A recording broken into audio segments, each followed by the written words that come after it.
Buongiorno amici del canale. Ciao! Sembra che siamo in una stanza tutta di legno, vero? Perché è talmente grande questo armadio, ha 2, 4, 6 ante, barocco piemontese, pesante, però molto bello, molto solido, vero o no? Sì, molto bello. Con le ultime cose che sono successe in Italia ci siamo resi conto che i mobili vecchi sono sempre quelli che resistono di più, purtroppo anche le calamità naturali.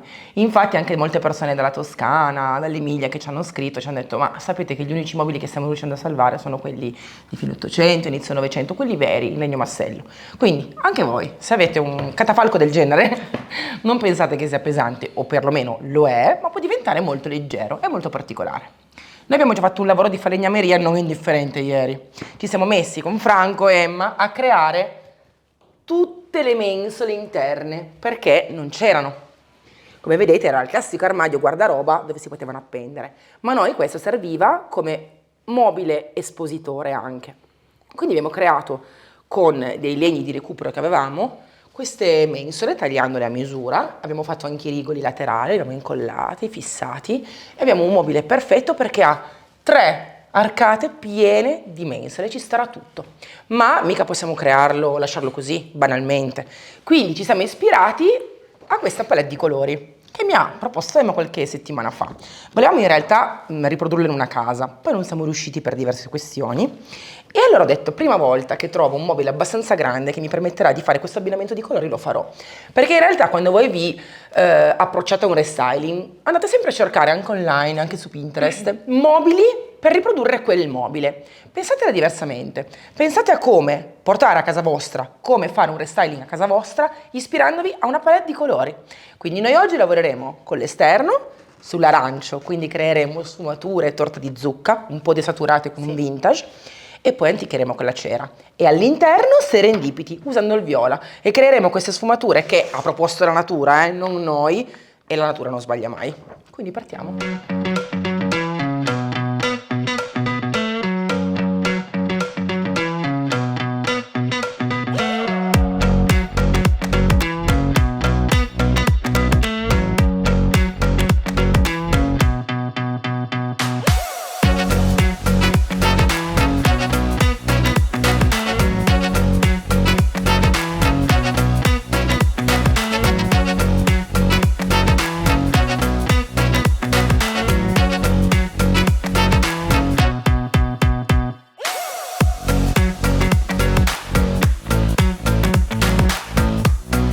Creare un arancione il più possibile uguale a lui, a questo fondo, bisogna desaturare un pochettino il torta di zucca, perché come potete vedere è un pelino più brillante, è già comunque un arancio molto pieno, molto polveroso, molto vintage, non è brillante come arancio, però è importante capire che per ottenere la tonalità che abbiamo in testa a volte si può dover modificare una tonalità.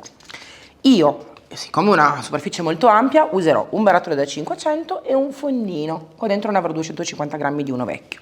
Li prendo entrambi e li metto qui. Sicuramente per 1 mano e mezza mi servirà tutto, in modo da poter metterci dentro anche il vintage e creare la tonalità che mi serve. Voilà, ho preso la vaschetta che utilizzo solitamente per dipingere i muri, perché ha più spazio, e una leccarda, marisa, chiamatela come volete, un leccapadelle insomma, che per me è perfetto in quanto non si spreca mai colore quando si usa questo attrezzo. E voilà, lo svuoto completamente e svuoto anche l'altro.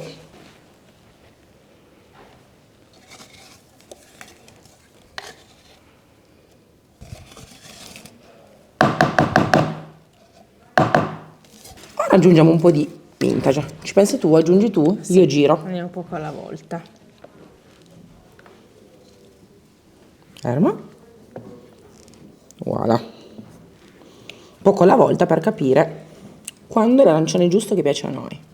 Ricordiamoci che poi per avere quella tonalità perfettamente uguale noi andremo anche ad anticare con delle cere liquide o solide, anche la cera Wood Parfum, valuteremo poi dopo. Però è importante capire che quella tonalità la si raggiunge alla fine anche con le patinature. Ne metterei ancora un goccio. Sì, anche un po' di più di un goccio. Ok, voilà.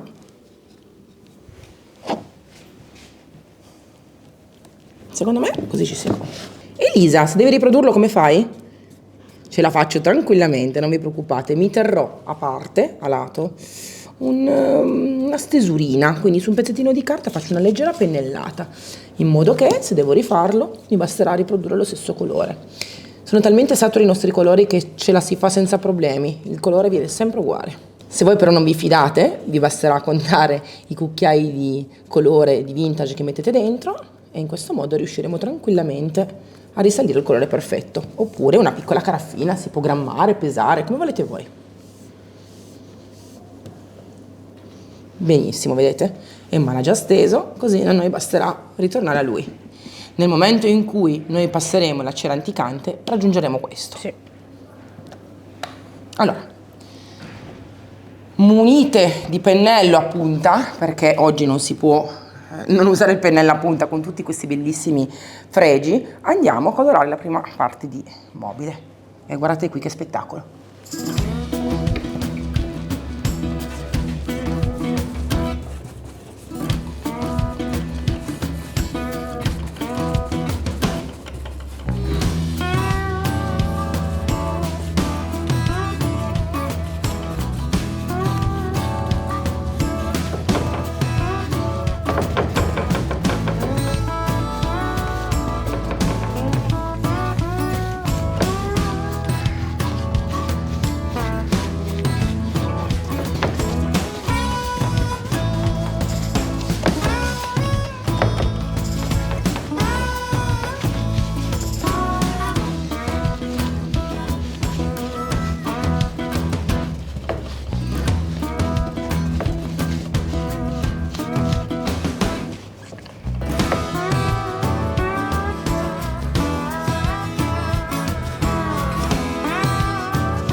In realtà questa seconda mano, lo vedete anche voi, praticamente non serve.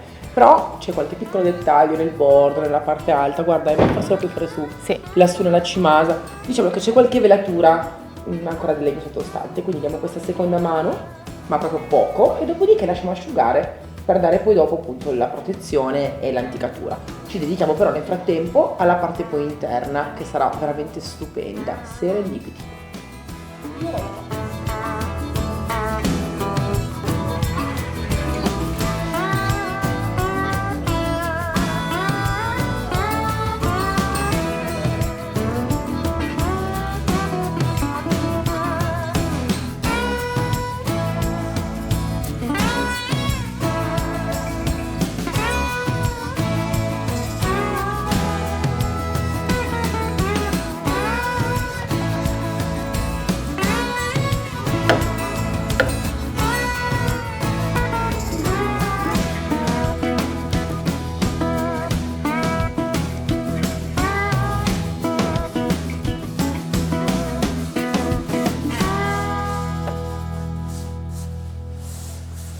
Questo mobile è veramente bellissimo, più lo guardiamo più ci piace. Solo una piccola nota stonata, vero? Sì. Le mensole fatte da noi, fai da te, ovviamente sono fatte di multistrato e quindi si nota il multistrato. Motivo per cui, anche se sono di recupero, cosa che noi adoriamo, quindi materiali di recupero, legni addirittura che ci sono stati regalati in una spedizione, vero? Sì. Rattopavano un bancale. Per noi sono perfette, quindi a costo zero siamo riusciti a tirar fuori tutte le mensole per questo armadio. Bisogna impreziosirle perché spesso questo armadio sarà poi tenuto aperto. Nulla di meglio che un bel cordone Voodoo Band. Oggi utilizzeremo il VUB TR753 ed è uno dei miei preferiti perché sembra una piccola collana di perle o borchie, vedetela un po' come volete, in base allo stile che rappresentate.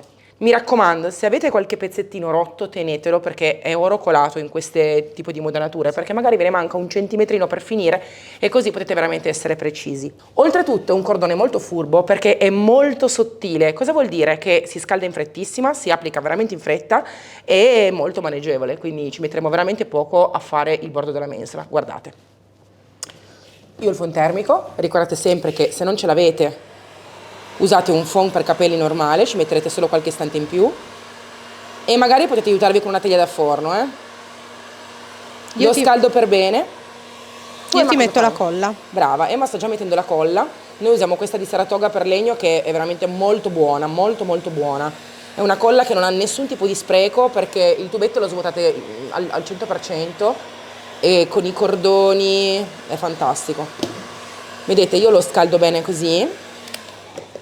Tengo vicino la mia sparapunti, se non ce l'avete nessun problema, utilizzate piccoli chiodi o martello, ma io ce l'ho ed è una cosa bellissima, quindi la sfrutto. Allora vai Emma, lo srotoliamo, lo appoggiamo. Una volta che arrivo qua, è bello caldo, prendo il mio cutter, ta-da! Mi metti una mano qua Emma, riesci? E taglio perfettamente al bordo perché il cordone, quando è caldo, è plasmabile e si può anche catterare. Ora è ancora molto caldo, quindi prendo la mia pistola e metto qualche chiodino ogni tanto. Ho avuto una vera fortuna perché questo cordone è alto proprio come la mia mensola e quindi mi copre tutto il bordo frontale, alla perfezione.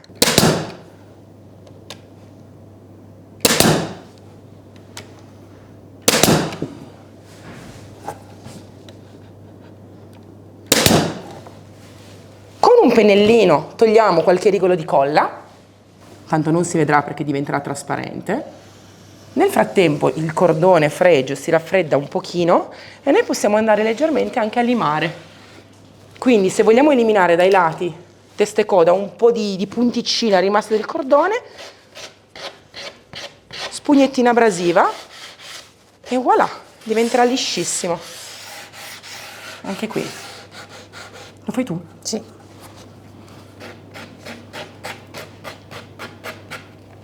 Una volta colorato sembrerà veramente parte integrante della mensola.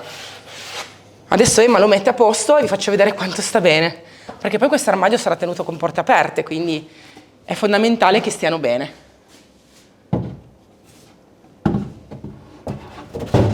Oh, bellissimo!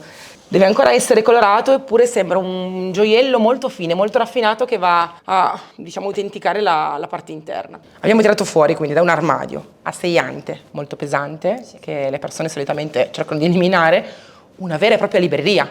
Quindi in realtà se voi volete arredare anche un ingresso, non andate nei grandi supermercati a comprare librerie di dubbio gusto, in multistrato, comunque in materiali agglomerati. Prendete i mobili vecchi, 2 mensole di recupero e guardate quanto è solido, bellissimo. Ora noi continuiamo, mettiamo il cordone su tutte le altre mensole e poi si passa alla colorazione interna. È ora di preparare il colore interno. Sì. Allora, bisogna fare attenzione perché noi siamo giornati un po' per tentativi. Ecco qua il tentativo di ieri. Ci piace perché una volta che è asciutto è bellissimo, è molto profondo. E oggi devo cercare di rappresentarlo al meglio. Ovviamente cerchiamo di finire anche i barattoli a metà. Prima parto mettendo tutto questo. Guardate che bello il serendipity, un viola molto profondo, però ricordatevi che è un colore che nel momento in cui si asciuga cambia totalmente, rimane molto molto meno brillante e più opaco, È un bellissimo viola, molto elegante.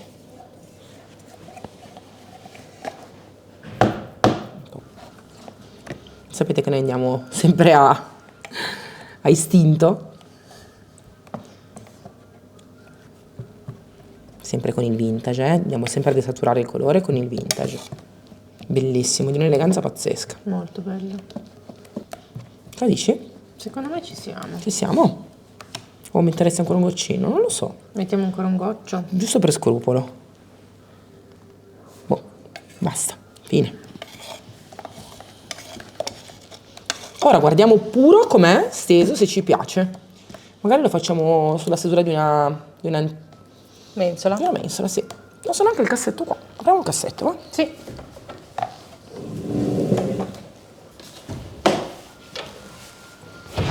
Ok, così.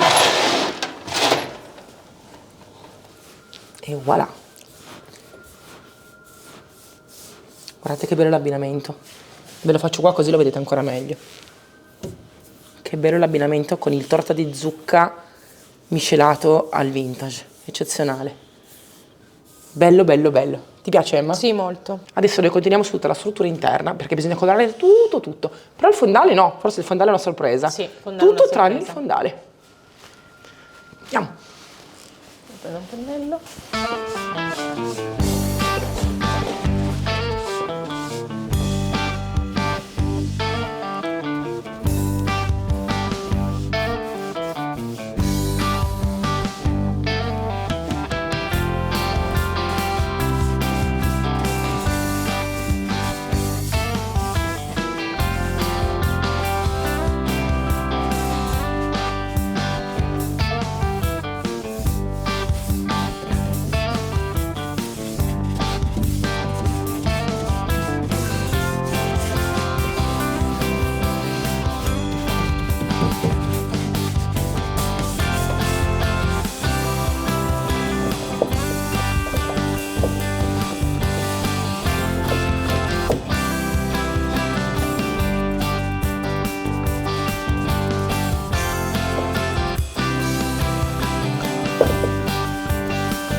Emma questa volta mi ha fregato.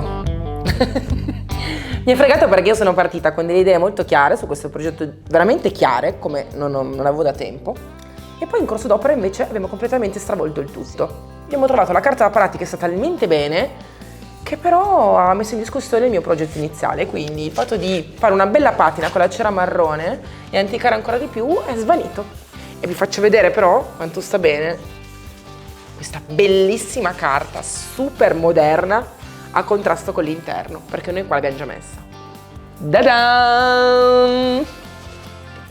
È bellissima, sta bene con la parte viola, sta bene con la parte arancione e me ne sono innamorata. Devo dire che le finiture dorate intorno alle foglie sono veramente a colpo d'occhio, perché quando tu vedi l'interno cade subito l'occhio appunto su questa profondità. E quindi abbiamo cambiato idea. Proteggeremo semplicemente a cera all'esterno. Ho già dato una mano di protettivo su tutti i ripiani, perché i ripiani avranno più usura, tutti i ripiani sottostanti e i nostri ripiani, e invece tutta la scocca la faremo con la cera come l'esterno, tutto a cera. Ma metteremo ancora questa bellissima carta con voi per farvi vedere come si fa su questo pannello centrale dove manca ancora, ok? Quindi mi raccomando, non fate quello che io vi dico sempre anche negli eventi, non andate da un rivenditore o sul sito a comprare tutto subito. È sbagliato andare e partire già con carta, stencil, cera anticante, perché poi dopo lavorando, abbinando, vedendo i colori nelle vostre case, con le vostre luci, con i vostri pavimenti, cambia tutto. Quindi andate per passi, piccoli passi, sì, gli abbinamenti, la tabella, fatevela arancio con vintage, arancio con viola, ma prima di comprare tutto il necessario per finire il restyling aspettate, potreste cambiare idea. Steniamo la carta da parati, ma prima steniamo la colla. Sì. La colla, questa volta abbiamo usato la Saratoga in polvere, diluita con acqua, mi raccomando diluitela con l'acqua fredda, così non vi fa i grumi. È un ottimo metodo perché fa un bel grip, soprattutto quando si parla di questi materiali che sono un pelino lucidini. Potete usare anche la colla spray, perché no? Però noi oggi vogliamo farvi vedere la stesura anche della colla da tappezzeria, sia mai che vi serva anche sul muro. Però Noi la mettiamo direttamente sul supporto in questo caso, Sì. e non sulla carta, perché Sì. ci viene più comodo. E viene benissimo, quindi lo so che magari qualche esperto tappezziere che ci sta guardando penserà che non si fa così, ma sui mobili si fa così. Ovviamente non viene la bolla e è una cosa a cui bisogna fare molta attenzione, soprattutto perché la carta che noi stiamo mettendo non è una carta vinilica delle solite che utilizziamo, è una carta di carta. Costa un po' di meno, quindi diciamo che ha anche un bel risparmio, e poi diciamo che questa serie di carte leggermente più giovani, che possono essere messe anche nelle camerette dei ragazzi, dei bambini, solitamente per questa linea hanno un prezzo anche un pochettino più accattivante. E quindi sono fatte in carta, molto belle, non stingono, sono comunque spolverabili, lavabili se cade qualcosa, però non sono viniliche. Vedete, Emma ha preso il pennello Margherita, che è perfetto per questo utilizzo, e ha spalmato la colla dappertutto. Ovviamente se c'è qualche avvallamento lo toglie. Parti dal fondo? Sì. e andiamo bene a filo, poi la tagliamo dopo.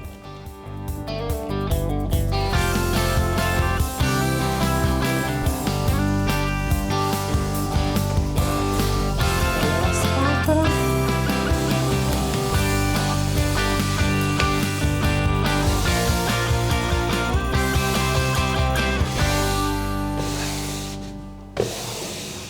Che quando? Sì, arrivo. Diciamo che non c'è da preoccuparsi se per caso un po' di colla va sopra la carta, perché è fatta apposta, quindi non la rovina. Beh, questo video è pieno di chicche, tra i cordoni, le mensole, l'abbinamento di colori molto moderno e contemporaneo, la carta messa in questo modo. È un video da salvare. Sì, assolutamente. Se vi sentite più sicuri sui pannelli interni dei mobili, potete mettere anche sopra o sotto qualche punta di sparachiodi. Le graffette sarebbe meglio. Perché? Perché a volte il mobile tende a muoversi, perché è legno, molto di più delle pareti, quindi se sulle pareti non succede, sul mobile può succedere che spostandosi faccia leggermente, diciamo, staccare la carta dal pannello di legno. Quindi mi raccomando, la carta a parati sul mobile si può mettere tranquillamente, usate anche questa colla, ma qualche graffettata la mettiamo. Con un taglierino affilato vado semplicemente a rifilare. Ok. Mettiamo qualche punto di sparapunti.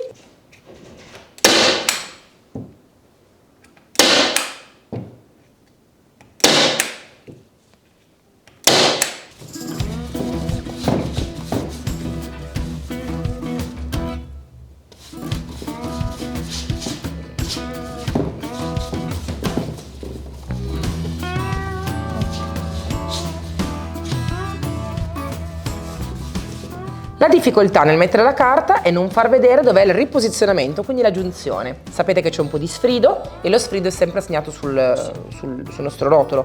Qua non c'è molto sfrido, un 40 cm sarà? Sì, all'incirca. All'incirca. Ora vediamo quanto siamo precise. Allora. Guarda, il fiore ce l'hai qua. Riesci? No, devo andare oltre. Per pochissimo. Ma noi non buttiamo via niente, quella che tagliamo la useremo poi per dei cassetti. Allora, volessi tirarla leggermente? Sì, tirala pure. In su. Ok, io qua sono giusta.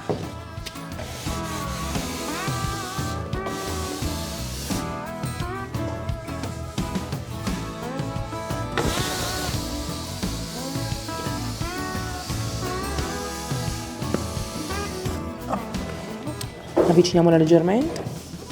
Qua c'è un po' di riga. Tiro su, Emma. No, mi sembra più vicino. Ok, abbastanza bene.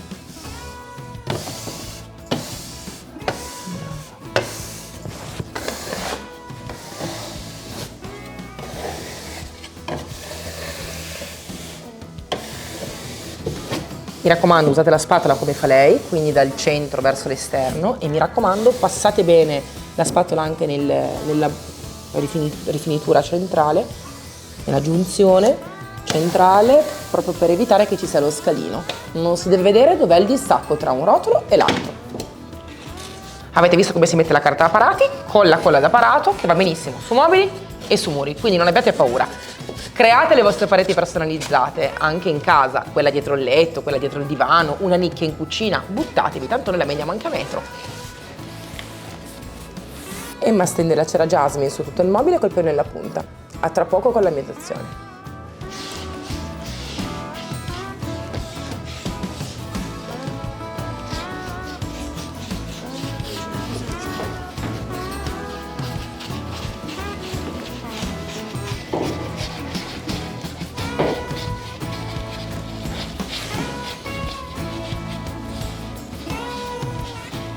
Anche questo restyling è finito. Come vedete è stato abitato nel nostro negozio e abbiamo messo in esposizione dentro tutti i nostri profumatori. Perché non prendete questo spunto anche per i vostri negozi? Perché non prendete nei mercatini questi mobili enormi che forse qualcuno non vuole più uno in casa?